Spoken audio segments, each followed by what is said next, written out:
Before we start, please make sure to like this video and hit this subscribe button, so you never miss a story like this. And also comments where you are watching from, how many sons and daughters you have.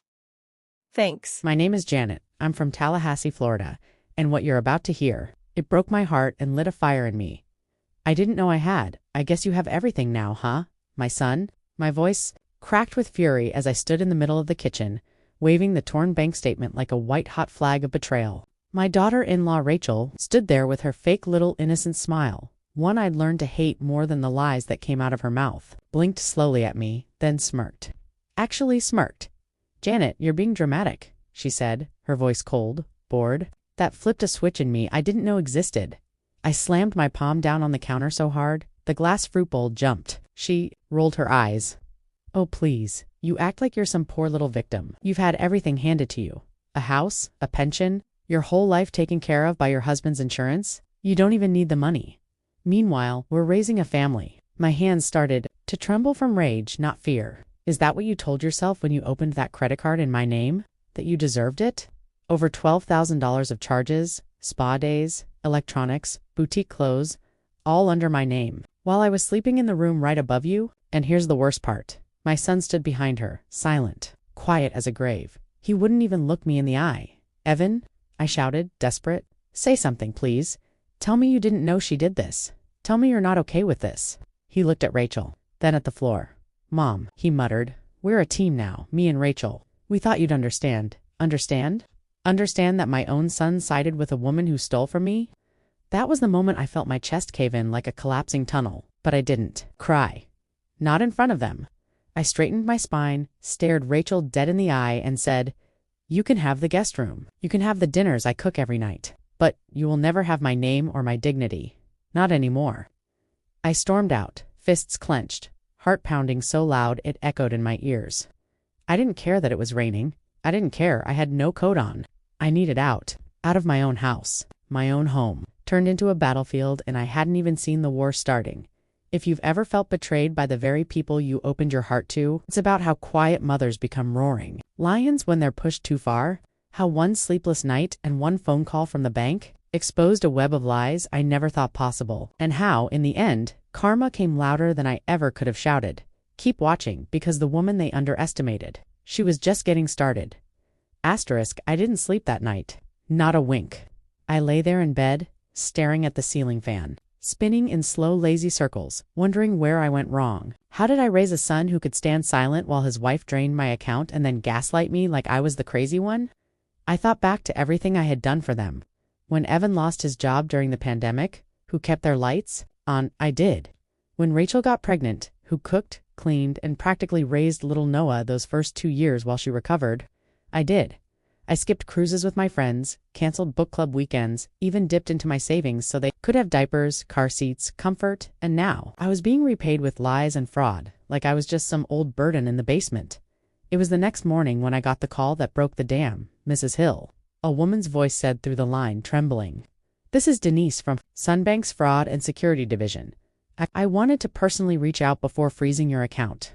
I'm so sorry, but something doesn't sit right." Bracing myself, she took a shaky breath. "We received multiple flagged charges across state lines, electronics in Texas, hotel stays in Vegas, and even a charge from a plastic surgery center in Arizona.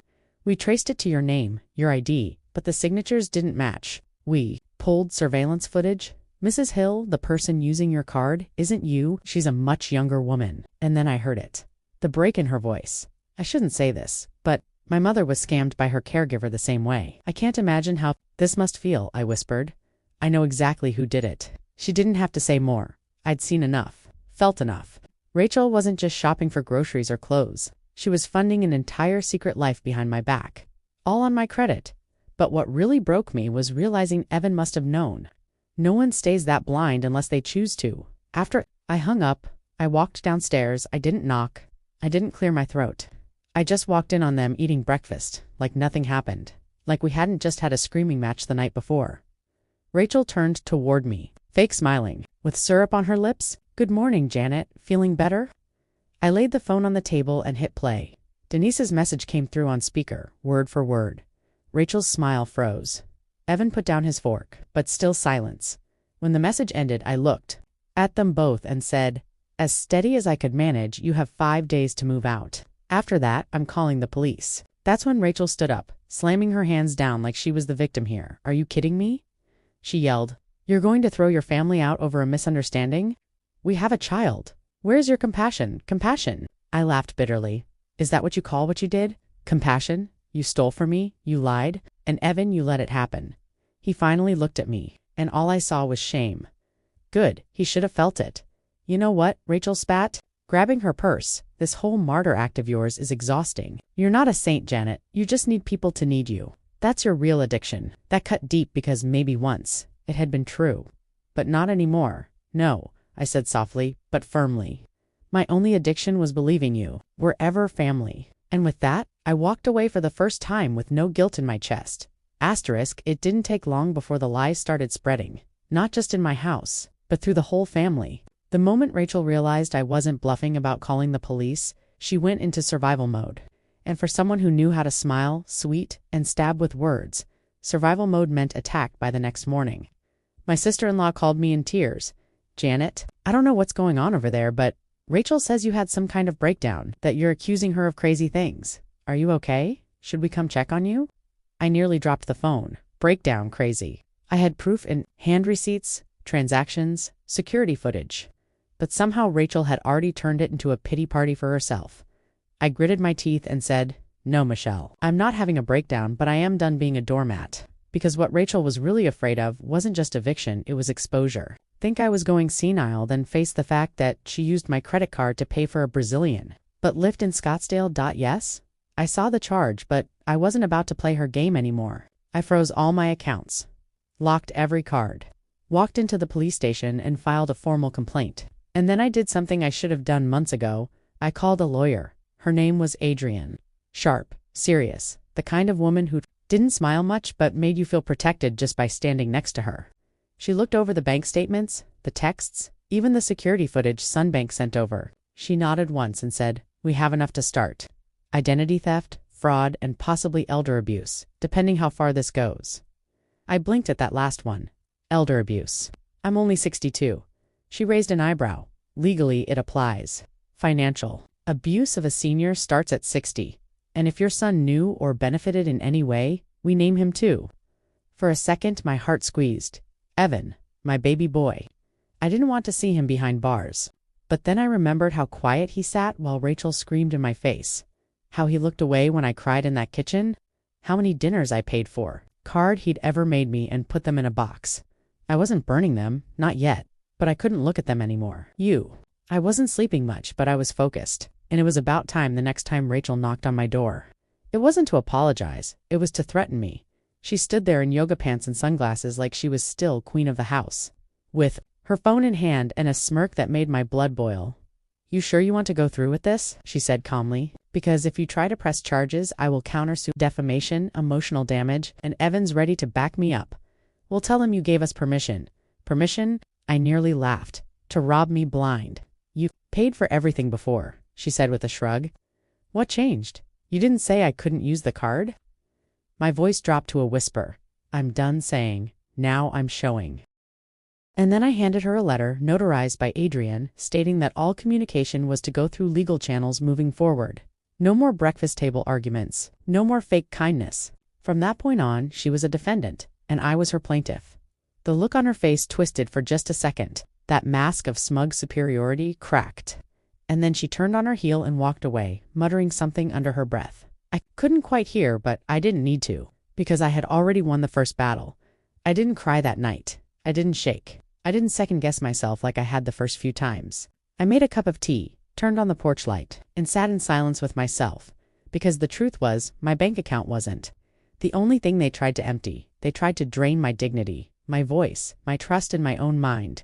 And for a little while, I almost let them. But not anymore. It all came to a head at Sunday dinner. The same dinner table I used to cook for. The same chairs I scrubbed down after Evan spilled juice as a boy. Now it felt like a courtroom. Except I wasn't on trial anymore. Rachel was my sister. Michelle had insisted we talk it out as a family. That was her way of pretending things could still be smoothed over with mashed potatoes and forced smiles. But I didn't come for peace. I came for truth. Rachel was already seated at the far end, laughing, hair freshly blown out. nails done in gold. Wearing confidence like armor, Evan sat beside her like a shadow. No expression, no backbone. My brother was there. My niece, too. Everyone who'd heard whispers about the situation but hadn't heard me. So I stood up, cleared my throat, and held up the manila envelope Adrienne had prepared for me. I know this isn't what you expected over roast beef, but I'm done letting lies go unchallenged. So here's what you're going to hear from me for the last time. Before the court, here's it next. Rachel snorted. Janet, sit down. This is a family dinner, not Judge Judy. But I kept going. This, I said, holding up the papers, is a list of every transaction made on my stolen credit card. Spa treatments, Botox, hotel rooms, airline tickets. A $3,200 charge for a Gucci purse in Las Vegas, which, by the way, is still on her Instagram. Everyone turned. Michelle blinked. My brother choked on his drink, and this, I continued, holding up another set of papers, is the formal identity theft claim I've filed with the bank, with the police, with legal counsel. This is real. This is happening. Rachel stood. This is ridiculous. You're an old woman who forgot what she agreed to. You gave me the card. I looked her dead in the eyes. I gave you a home. I gave you food. I gave you my trust. I never gave you permission to use me like an ATM. Her voice went shrill. You're just bitter because no one needs you anymore. You walk around acting like you're the queen of this family, but the truth is, you're just a burden. A lonely, controlling woman who can't stand seeing someone else shine for once. It went quiet after that. Not just in the room. Inside me, and I said something I'd been holding for too long. You're right, I whispered. I was lonely. I was desperate to belong. I cooked, I cleaned, I paid bills. Not because I was trying to control you, but because I thought, maybe, just maybe, if I gave enough, someone would give love back. No one said a word. Then I took a breath, steadied my voice, and added, but now I know, love that costs you your dignity isn't love. It's debt. And honey, I just cleared mine. That's when Michelle stood up. Rachel, did you really use her card? Without telling her, Rachel opened her mouth. Closed. It opened it again, and that's when the bomb dropped. I didn't use it alone, she said. Evan knew. He gave me the pin. Gasps audible from the whole table. My knees almost buckled, but I didn't cry. I'd already mourned that boy last week. I raised a son, I said slowly, but I don't know who this man is anymore. Evan finally spoke. Mom, you always said we were struggling. I thought you'd be okay with helping us get on our feet. With a $4,000 hair transplant. I snapped. That was your idea of survival, Rachel scoffed. You had the money, Janet. Don't pretend like you were starving. And I finally said it. The words that burned my throat for weeks. I wasn't starving. But I was being bled quietly, slowly, until I had nothing left but a silent scream. And now you're going to hear it. Loud and clear. I laid the final paper on the table. A bank statement. One that didn't belong to me, but to Rachel. A separate account Adrienne had found while digging. One with over $58,000 saved. My money funneled through small transactions, stacked away like some sick retirement fund she built off my kindness. The room exploded. Are you kidding me? She hid the money. What else have you been lying about? Rachel turned white. Evan looked sick. My niece started crying. Michelle covered her mouth. I picked up my coat. I'll let the lawyers handle it now, I said calmly. But I hope when you sit down for dessert tonight, you finally taste the bitterness you fed me for years. And Rachel, next time you call someone a burden, make sure you're not the weight that sinks them. And I walked out. That night, I slept peacefully for the first time in months. I thought the fight ended that night at dinner. I thought walking out with my head held high, after finally saying everything I'd swallowed for months, would be the last page in this chapter. But the truth is, karma writes better endings than we do. I didn't just walk away from them. I walked toward something better, something they never saw coming. 3 weeks passed. The house was quieter than usual, but not heavy anymore. No more stomping heels, no more arguments from behind bedroom doors. Evan had moved out with Rachel, and for the first time in years, I could hear myself think. At first the silence felt like punishment. I kept thinking maybe I'd gone too far. Maybe I was just a bitter old woman who blew things out of proportion. But then the mail started coming. Letters from the bank confirming the fraud case had been approved. Police reports acknowledging Rachel's role. A call from my lawyer letting me know the DA was considering charges. And finally, the most satisfying envelope of all. A formal cease and desist from Rachel's lawyer, not a threat, but a desperate attempt to avoid a full civil lawsuit. You see, I had them cornered, not just legally but morally. I had the receipts. I had the paper trail. I had the screenshots, the bank logs, the messages. Adrienne had dug deep. And with every piece of evidence she found, I got a piece of myself back. But what they didn't know was, I had one more move left a few days later.